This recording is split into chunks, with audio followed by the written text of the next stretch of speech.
Vala Mogulis, everybody, and welcome to another Movie Guys podcast special episode, reactions and reviews to Game of Thrones. And holy fucking shit, his name is Aegon, Yep. right? That was huge. And I kept thinking, I can't remember the band that sang it, but and the walls came tumbling down. We're joined by our friend of the network, Adam. Yes. I'm sorry, Uh, I forgot to introduce Adam, our friend from the. My bad. Our friends from For Your Distraction. He's on this episode once again. He joined us a little earlier in the season. Adam, my man, my brothers without banners. What are you thinking? I didn't even notice you forgot to introduce me because I told you before I'm still processing this whole damn episode. This whole episode, I'm trying to process it. I'm trying to think about it. Like you're talking about like like Aegon and everything like that. The most surprising part of the episode for me was the um, Sansa slash Littlefinger Well, thing let's that went down. Oh, let's start from That's the the most from surprising thing to me. let's start from the beginning of the Yeah. episode.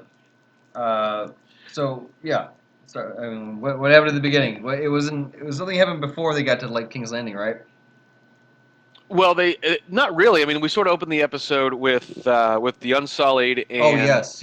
Yeah, we open the episode with the Unsullied there, and Brandon and Jamie are talking, and they basically say that they're fucked, and then the rest of the army shows up, and then everybody comes together, and where's Dany, and of course she flies in on her dragon. We all know she's gonna fly on her dragon, I'm gonna. and I'll have to say that moment wasn't quite as tense as I thought it would be. I thought there'd be a lot more shit talking going on.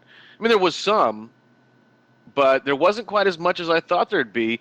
The really only moment of banter was between the Hound and the Mountain, and he basically told him to go fuck himself. Well, this is the first time that Cersei has seen Tyrion since before he escaped after he killed their fathers. She's just pissed off. She's just angry. Tyrion is not his sarcastic, happy-go-lucky self. He's all business. He's all business. He's like, look, we got to do shit. Like this needs done. We don't need it. The most amount of shit talking you get is from Euron. That's the most amount of shit talking you really get when he steps forward right before Tyrion starts. Which is expected of his character. Yeah. Yeah. I'm gonna say this: when they finally pulled the box out and they were revealing the dead soldier, I swore, because I've seen this in storytelling, I swore the soldier was gonna be dead. Yeah. Like it was gonna be dead because it was so far south, it was so far away from the Night King. I swore they were gonna open that, and all that was gonna be there was gonna be a dead body, and then Cersei's gonna be like, "Oh, you bring me a dead body, you call this proof, blah blah blah blah." I swore. And the second he kicks it over, and that thing fucking scrambles out of there like it's a ferret trying to get out of a cage, I'm like, "Oh shit, there he goes." Yeah, that was like, that was a really cool scene. Big Yeah, scene when too. she comes up, yeah, it was big when she and you can tell in her face she changes her thought process, like she's actually scared, and she mentions it later, but she's legitimately scared. And then of course Jon Acting. Snow fucks it up through his honesty. Fully expected. Again, true to the dude's character. Mm-hmm. Like, and everyone's just like, God damn it, Jen, why you gotta be such a fucking puss? Like, Yeah. Tyrion says, "Haven't you tried lying?" yeah, that's so Yeah, that was a good scene too. You got you see a lot of it too, and then you have this moment where Cersei and Tyrion meet too, where Tyrion's just like, well, it's got to be me, I got to be the one to go do it, and we get some really cool moments. I want to see. I feel like the Mountain is really being underutilized. Like he really needs to have more attention. He is amazing. He is I want to see him fuck shit up. Give him a Yeah. Valyrian blade, and let me see what happens there.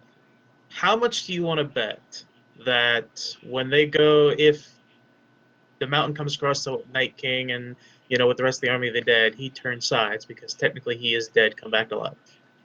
Well, Like, that's why I see it. He's not gonna. Isn't They're he? not gonna encounter each other because the Mountain is going to stay with Cersei wherever she's at, and as we discover later, she's basically baited them into a strategic sort of moment for her. Like she baited them into thinking that she was on their side and Yeah. is going to basically go and take back everything. Now stop. Well, now. what I'm s- Real quick, I just add to yours, and then you can finish. I had the consensus I think online is that he is not completely dead as he was dying from Oberon's poison, or then Qui-Gon saved him. So he's on the brink of death, and he was able to suspend whatever poison's taken through, and kind of. So he's not technically dead. He's just kind of in like a Okay. limbo. Okay. That's I mean, my only thought process, like, yes, I remember they were talking about how Cersei just lied and she's not going to take her armies up north to help them out. My whole thought process was now that the Night King has his own dragon, and we saw what happened at the end of the episode, and they now are officially walking past the wall. They're walking south. I don't see the North holding them back. I see them continuously getting pushed back until the armies go south because sure. you have that moment where Jamie leaves Cersei when he sticks to his guns and he said basically I made a promise, I intend to keep it, like no matter what, and he's riding north. There's that moment where he's putting the glove on his arm or on his gold hand, and there's a Mhm. snowflake that comes down and he just kind of looks up. So winter's coming down there too, obviously, like it's Yeah. making its way down there, and I just don't see the fight staying in the north. I see the Night King and his armies pushing Jon Snow, Danny. I see them pushing farther and farther south. You know that Well, scene if that's the with case, then Jamie. that means that everybody in Winterfell is dead. That scene with They've Jamie and killed Winterfell. Cersei, it was intense. Well, yeah, well, people in King's Landing were most likely probably just kind of they're probably gonna die anyway, either by dragon fire or by Yeah. or whatever. Yeah. But that scene was amazing. It was very high tension because Cersei is now again, time and time again, proven herself to be so unpredictable, and not just unpredictable, but vindictive in just beautiful and imaginative fashion. Like for her to just say, "No, you idiot, Euron didn't just do that because he's a bitch. He went to go get the army that I paid for. That's about to just say fuck all of you and take it all over." Like Mhm. amazing plan. And at that point too, you could see like almost a breaking point in Jamie after all this too. And then you think to yourself, "Oh yeah, that's right. Kingslayer is getting pissed at the current royalty, at the current head right now." That's a good point. That's a good point. I And never even so thought of it like that. you have the mountain bearing arm, and Mhm. you have just this moment of stare down almost of just like what the fuck is gonna happen next? You know, like anyone could kill anybody right now. When Cersei gave the nod to the mountain and he pulled out his sword, I thought, "Oh no, you're gonna fucking I kill thought that off was Jamie it. fucking Lannister." That was it. Oh, Like that was it. yeah, I was equally surprised at that moment as I was when they first stabbed Jon Snow. Yeah. Right? Like I thought he was going to die. I thought that they had taken away one of the greatest characters in this show, and he does. And then he basically says you're bluffing, and she got called out on two bluffs tonight. By the way, Tyrion said that she didn't believe that. He said have him kill me right now, Both her brothers, and yeah. she didn't do it. Yeah, and then Jamie said, okay, well, I don't believe you, and walked past him. Talk about So the she got. balls. Let's talk about the balls on Jamie Lannister to say that to the woman that he loves, his own sister, his own flesh and blood, the child that she's carrying that's his, and the balls to be like standing right next to the mountain and say, "All right, do it. Are you gonna do it? You gonna do it? Just do it if you're gonna do it." Yeah. And just That's it. walks Yeah, away. that's exactly what happened. He basically said, if it is what it is, you're gonna have him kill me. Have him kill me. Yeah. Yeah. I mean, because, I mean, at that point, I think he's so convinced about what and rightfully fucking so, with after what came out of that box and seeing everything. Right. Qyburn got a hard on as soon as he saw Yeah. that. He Yeah. just perked right Yeah. the fuck up and he's like, oh my, oh. Oh Yeah. yeah. And he grabs the hand, and then John does tell them how to kill them. That was a surprise. I thought he would just basically say, "Look what we've got. You know, I'm not asking you for your help. I'm asking you for a truce. We will fight later, but don't come advance because we need to do this because we're But all gonna die." this is a guy who's not lying. This is a guy who's Yeah. saying, listen, I'm not here as a friend or an enemy. I'm here to let you know that there's a threat, and we're here to recruit. Like we found a way to kill him. We know this. We're sharing all this information with you because it's that bad. Like Well, it's Yeah, like and in true Cersei Lannister form, she says, "I will help you if you, King of the North, remain neutral." And Jon Snow says, "Well, I really can't because I've already kind of sort of I want to eat her. I want to eat her out, so I can't." And and then that turns everything. That was the moment. He says he's already bent the knee. Nobody knew that he bent the knee, by the way, until this yeah. moment. So that was kind of big, and then obviously Tyrion goes in and begs, and she comes out and says that she's going to help, but obviously we find out later she's not really gonna. So that's going to be an interesting storyline for next year. It's like I And said in the last when I guessed on the last episode that I guessed on, the war is going to happen, and it's going to be Dany and Jon Snow sandwiched between Cersei and her forces and the Army of the Dead.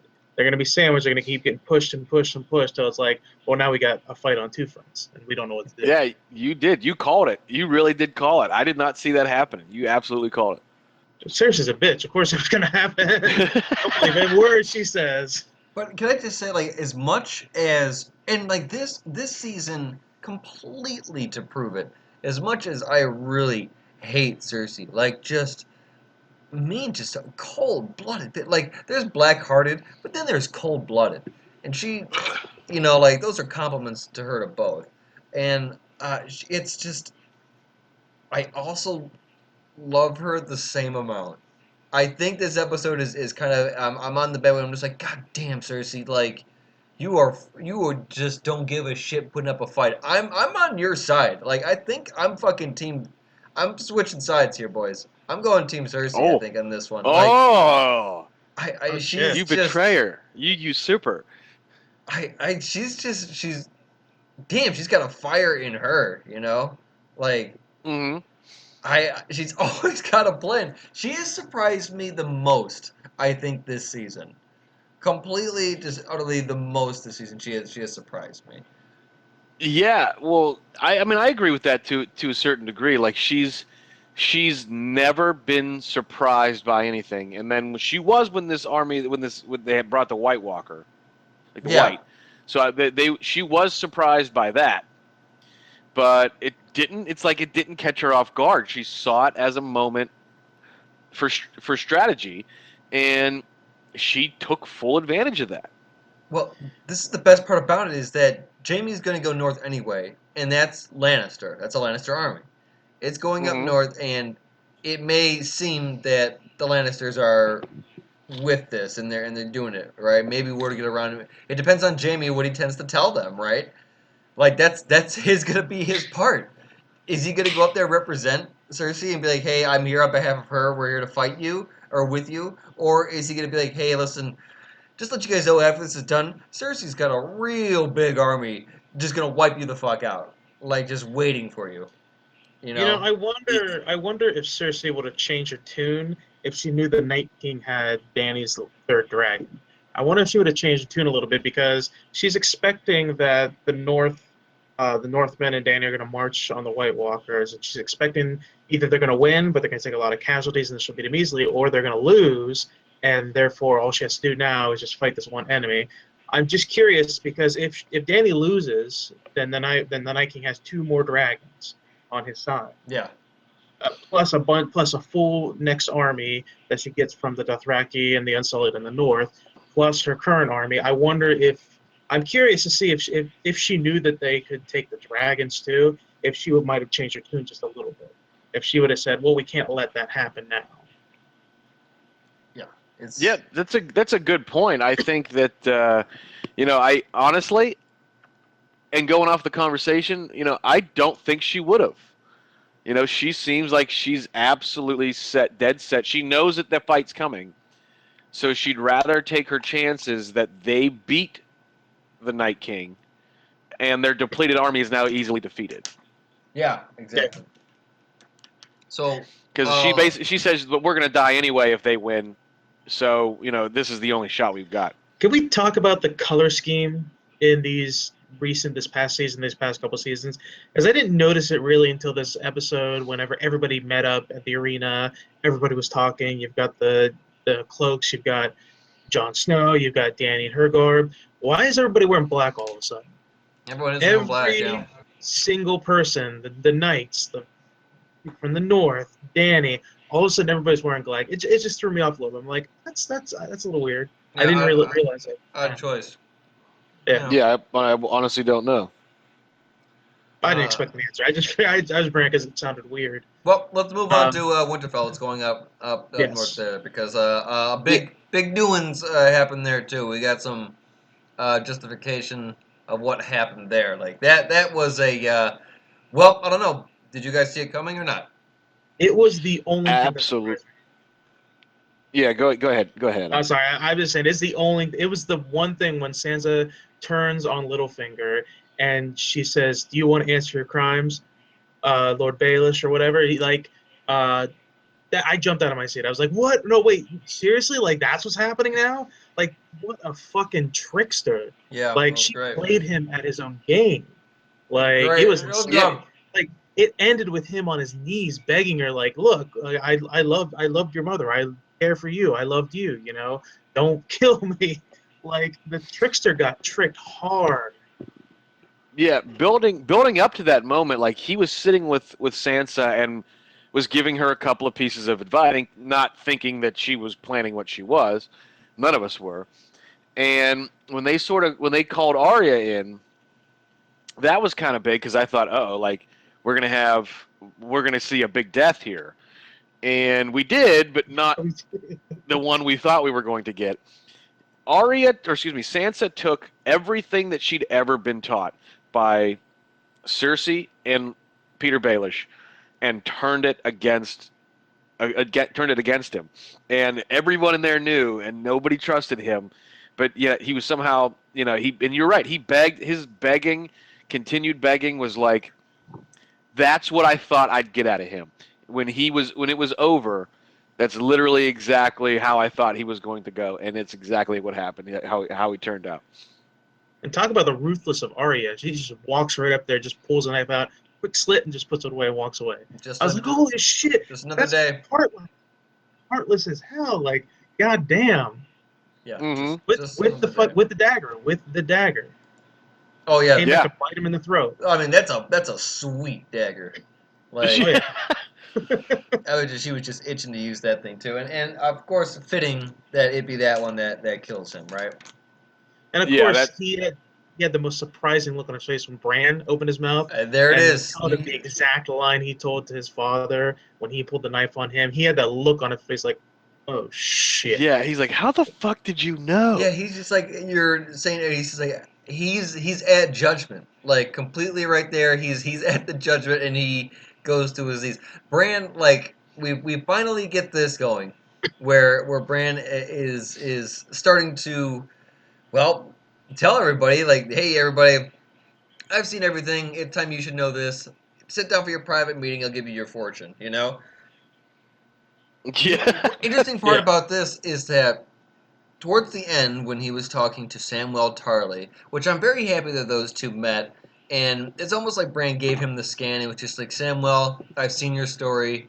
You're bad. You're such. Sit down, Samwell. Like you're just. You're okay with us. Yeah, you are friend. Please sit. And then tells him everything about what's going on. You know.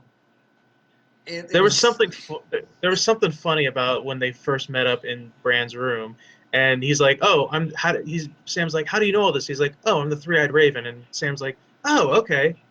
Sam, what is that? What is that? I don't know what that is. Yeah, what does that mean? I like that Sam is just at the point where she's like, "Yeah, sure, you know." Yeah, he's like, "Fuck it." Apparently, that's a thing too. All right, here we go. I'm at a point where it's just everything's happening. So. Yeah, I believe everything. What I wanted to bring up though is that when he said that, Bran said something interesting, or rather did not say something interesting, where he said, I see the past and I see the present. He never says the future. He says past and present. Yeah, that's a huge line, because he doesn't see the future. He only sees the past and what is occurring now. He sees everything except Or what has or not yet occurred. does he see the future and he's not telling anybody? Does he see the future and he's just playing out fate the way he needs to play out fate? He's not giving anybody any more information than they need. Maybe he does see the future and he's worried that if he does tell somebody, everybody's going to hound him. And like, is this the right course of action? And people are going to second guess themselves all the time, and they're going to want him to constantly be there telling them. Like that could be a possibility too. He might That's a know good point. he might know that how the series ends. He might know how the war ends with the Army of the Dead. We don't know. Yeah, but if he, well, maybe, but if he did, don't you think he would tell people, at least those around him, this is what you got to do? Like, just don't let thousands of people die. Just I don't. Ever Yeah. since Bran became the three-eyed Raven, I don't think he's as connected with humanity as he was before. I think of him more as Dr. Manhattan from The Watchmen. That's kind of how I think. oh, Like he's not as connected with humanity as he used to be. He still likes humanity. He still likes his family. He loves his family, but I think he only gives them the most amount of information that they need to do what they're doing now. You know, Well, he's going to help, but if he knows that they're going to die at the end, like if he knows he's going to die at the end, he's still going to play. Uh, he's still going to play Destiny out the way it's supposed to be played out. so because of this, though, you have another very powerful shot when Arya is walking into the first hall, and you see Sansa and Bran both at the table. Great fire behind them. Their parents' table that you've seen, Ned and Catelyn at so many different times too. Like that's a powerful scene there because it's respectable. Like when you turn the corner and see them there, it's almost just like, oh shit, what do these two have to say? They have poise, they have presence, now, and they're not children. They are the leaders of Winterfell. It's a great shot to have too, and Arya with such confidence too, and it's almost like when it first happened, you see the men kind of closing in, and you see her kind of counting heads there too. You're thinking to yourself, like, I bet you Arya could probably take us, or get out of here. Oh yeah. And it's just like that's how far that so she's come. so now that we've gone over the episode and we've sort of reacted to a couple things. I mean, let's talk about the end too. But included in that, I want to know what you guys obviously thought of the season. And then where do we go from here? Like what are they going to do? Adam, what are your thoughts on the endings, the three endings where Jamie leaves and then well, actually there's two. I'm sorry, I don't know why I said three. And then the dragon tears down the wall at Eastwatch and you've got the walkers walking through. Tell me about that moment Well, and then where you think we're going to go. Well, we didn't talk about Theon Greyjoy at all either. Oh, do we want to do a Theon thing? Because like that moment to me was kind of eh. Mm. Honestly, like I wasn't. well, I didn't. I all right. Well, when it comes to Theon Greyjoy, I thought at the moment at the end when he goes back to his men that were getting ready to sail to some other island, kill the men, take their wives, all that bullshit. I thought that was a powerful scene in the evolution of Theon. He wants to take control of them to save his sister, not so that he can rule or so he can become king of the Iron Islands. He wants to save his sister because he regrets everything that he's done in the series so far. I think I don't like Theon because of the things he's done in the past and the bastard that he was, but it was kind of a moment of growth for Theon. It was kind of the moment where he's like, I can't be afraid anymore. I can't fear what Ramsay Bolton did to me. I have to just do this. My sister risked her everything to save me. I have to do the same. Guys, I have been putting my chips on Theon. I have been telling you this, and I told you this a while ago. I mean, I've been telling this. I'm putting my chips on him. There's a reason why he gets screen time at such late in the game, pivotal moments in the story here too. And like, for what reason? Why? Like, I want to know why. And he's still alive. He was around in season 1. He's still here. So something is keeping Theon alive. I'm willing to bet that he's going to overcome. He's going to save Yara, and there's just what? I mean, I don't know. Something might happen there, but I feel like he's going to be the true Ironborn. We're going to see some great things from Theon. I want to see some shit from Theon. I think it's going to happen. I'm thinking something's going to happen. So That's You know, that's where my money's at. I'm sure that we're gonna see him to be kind of a great ally. He was confirmed to start today. So yeah, I'll be honest, I didn't even think of him that way because, he's become to me an ancillary sort of thought, yeah, I character sort know. of thought You say process. that now. Like, You just boys, I know you're both. I know. I was there with you, yeah, brothers. We'll see you next season when he grows a new penis. yeah. I just Well, that fight at the end was kind of funny because he was getting his ass whooped, and then the dude like went to knee him in the nuts, and it's not there, and that's when he won the fight. Do you think that would hurt That was, more I mean, if it was just knee and a I don't nub? know. I don't know. I mean, I don't think so. Because I what mean, hurts is when you ever get hit in the nut. Like when you it's get the hit in the nuts, nuts. like that sucks. Yeah, but it's the But balls, if you don't right? have them, yeah. Yeah. I don't think they give him enough screen time for me to give a shit about him that much. It's kind of like Sam. I like Sam as a character. I don't think he gets enough he didn't get enough screen time this season, at least, for me to really care about everything he's done. I like him. I'm glad he's back in he's up in Winterfell, and I'm glad he's there to help Jon Snow with the Army of the Dead. He just didn't get a lot of screen time this season, and I think that goes the same way with Theon. Well, Pretty much after his fleet is destroyed and his sister is captured, he gets like almost no screen time. they're rushing this shit along. Like they got a lot. They still got a lot to go, and yeah, now Yeah. we're gonna have to wait possibly 2 years for a finale. yeah. We don't. I don't know exactly what they're going to do yet because they're doing 6 episodes, each of which are going to be an hour and a half long, like this one, and they're going to basically, it made film and understand sort of a part of it. If everything goes according to plan, in order to film, edit, and basically perfect each episode, it's going to be 4 or 5 months per episode. So we don't know. Are they going to do like 3 and 3, where they give us, because it's going to take a year to film 3 episodes? Really, do they Yeah. give us 3 and then film the other 3, or do they do all 6 at one time and not give us an episode for 2 years? So I don't know what they're going to do. I'm hoping it's the first one at least, so we have something, because otherwise we're going to be sitting here for 2 years waiting for the finale. I mean, But whatever. I'm willing to wait for all of them. I'm a little yeah, There's a lot of people. yeah. I mean, don't know if they're. I just have no patience. I just have no patience whatsoever. I want to be able to. I love Netflix because you can stream the whole season right at one moment. I hate waiting, and this is just another one of those things. Like, not only do I have to literally wait 2 years no matter what for 6 episodes. Yeah.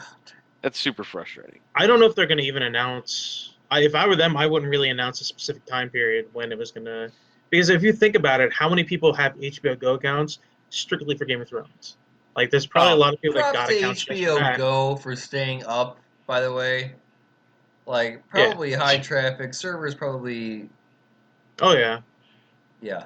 Yeah, because there are probably more HBO Go or HBO Now subscribers. Like I do HBO Now, because I don't have an HBO account, right? So I buy HBO Now. There are probably more subscribers to those two streaming things than there are actual HBO. So yeah, hands down, like they didn't fuck it up. They've had record levels of people streaming at one time. I think it's Yeah. great. Yeah. Top comment here says that Bran Stark obviously subscribed to HBO Go and watched all the past seasons. So all right, so okay, so I did glance over that. I didn't even think about it because his character and his fights to me mean nothing. But it is a pinnacle standpoint. But so the 2 finales, Jaime leaving and the Night King with his dragon taking down the wall. What did you think of that? And where are we going? What are the next 6 episodes going to bring us? I'm happy that Jaime's coming to his senses and realizing that Cersei's just selfish. Like, he still loves her, but he realizes, like, look, I'm a knight. Like, he's been fighting that Kingslayer name for years and years. He's been fighting the idea that he's some kind of traitor, and he's trying to stick to his honor code. He's trying to say, I made a promise. He said, I made a promise. I intend to keep my promise that I made. I'm going to fight with the North. Because Jamie's looking at the bigger picture. He's not seriously just looking at like our family. You know, we got to keep our name. You know, powerful as it is. Jamie's like, well, what about life? Like, what about the dead? Like, we're gonna rule over a graveyard. Is that what you want? So I'm real happy about that. As far as the Night King go and the dragon, I thought that was really epic. Um, I'm actually I saw it coming whenever he resurrected the dragon in the last episode, but I was expecting a giant battle at the wall where walkers were climbing up the wall and they were trying to take him down as in these big epic battle. But nope, the Night King shows up the dragon and just takes out the wall. Like, I thought it was pretty amazing that he did that. I liked it. As far as where we're going with it, it's like I said before, that Dany and Jon Snow, they're gonna have their army sandwiched between the White Walkers and the South, and Jamie's gonna go up and join. So now Cersei's got to make a choice. Do I kill my brother, the father of my children? Do I kill him, or what do I do? And I'm sure she's more than willing to kill him. She's already got the baby in the oven. Like, she's like, all right, I'm ready to go. Yeah. So Already got it solidified here, bud. yeah. Eric, my man, what do you think? A lot's happening here, and I'm excited for the war that's finally happening. I'm assuming that Tormund is still alive. That he was on the other part of the wall that did not crumble. And We hope. him and Beric, I think, are still alive. So we'll see how that do. Maybe they can run across the wall all the way over to the Castle Black. That's a long run. Yeah. Oh yeah. But, I mean, well, whatever. When you're stuck on top, there's really nothing else you can do. So, I think that would be fucking dope. The whole line with Cersei is fucking dope. The incest, we got to see some incest here, boys. And, Yeah, we Yeah. didn't talk about that. Yeah. I mean, there's First not really much part of incest since episode 1. Yeah, some deep incest. We get to see some ice butt, man. Some snowy, Jon Snow, St. John Sand, Jon Aegon Sand now. Yeah. Targaryen. You know, the heir, the rightful heir to the throne's butt. We got to see the king's. The king's butt King's and the butt. queen in the queen's butt. I miss her titties. I want to see her titties again. They were great. Right, I'm paying her enough for that. Yeah. So that's. But guys, let's be honest. Biggest hype for the season is Clegane Bowl confirmed. Yeah, they basically said that we're going to do this, but now's not the right time. Yep, Hound went right up to the mountain's face. It was just like, you know, get your tickets. This is it. Yeah, you know who's coming for you. I would like for them to just do that. Be like, you know what? Aside from the show, we're actually going to do this at the MGM Grand. Yeah. And charge McGregor Mayweather money. Yeah. I want to see Yeah. that actually would go. Be like, all right, well, let's see what happens.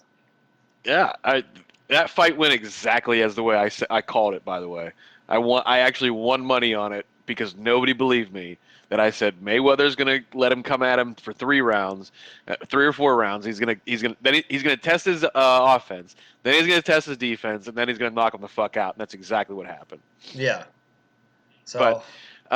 So my thought process, you know, I think we've got a long way to go and not a lot of time to tell it. So I don't know exactly how much story we can actually fit in here. Like there's not a lot of story left in the sense that we know that there's 2 fights left, minus Clegane Bowl. But there's the fight in the north to save the world, and then the fight for the Iron Throne. And now that we know that Jon Snow is Aegon Targaryen, the rightful heir to the throne, what's going to happen between the 2 of them when Bran, who's assumedly going to tell everybody the next time he sees them, which we know Dany and Jon are heading to Winterfell, you know, is he going to say, listen, you're actually the rightful heir because you're the oldest son's oldest son, right? So it's actually your throne that Dany's been trying to get. So is that going to cause some tension? Probably, but I don't know what's going to happen there. That's the only real level of intrigue that I can see, because we know. I mean, basically, it's television. It's the visual medium that we all know. Like, the good guys are going to win in the end, but you know, at the same time, that makes me a little nervous. I hope that they did not kill off Tormund. They've been known to do that, but he's No, like the one he character. would get a better death than that. That wouldn't be a write-off. He would definitely get a better death Yeah, than that. I mean, shit, he almost died last episode, and people were at the edge of their seat with that. yeah. If He he would wouldn't have just get died a that fade way, off. that Yeah.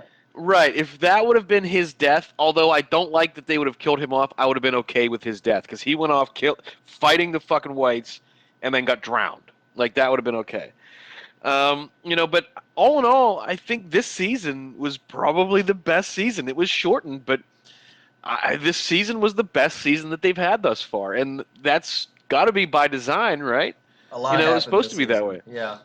It did. Listen, he's not going to die. He has to go and have big burly babies with Brienne of Tarth so they can rule the world. So Yeah, yeah. No, not Hound bangs her first. Yeah. There was a moment between the two of A them. little bit of flirt, a little bit of flirt. Yeah, like they respect each other because he killed her, because he almost killed him, or she almost killed him, and he survived. So they're like looking at each other, and they're like, "There's a little bit of respect there." But we want to thank all of our fans for listening to our reactions and reviews for this season. We've got a lot of downloads out of it, and we're so happy that you guys like listening to us. We're just a couple of guys who like to get drunk and watch great TV shows and movies, and then talk about them. That's what we do. And this is a raw reaction video, or excuse me, raw reaction podcast to this episode. And I do want to announce that it's not 100% confirmed, but we are probably going to do a Walking Dead reaction show as well. Jordan and I are probably going to do that this season. So I'm pretty excited. Anybody that likes, that likes us on Facebook, you can find us at Movie Guys Podcast, at Be Real Network, also on Facebook, on Twitter at Movie Guys Pod, and then of course the place for everybody to listen to our shows, movieguyspodcast.podbean.com, or of course movieguyspodcast.com. Again, thank you all so much for listening to us this season, and Vala Morgulis.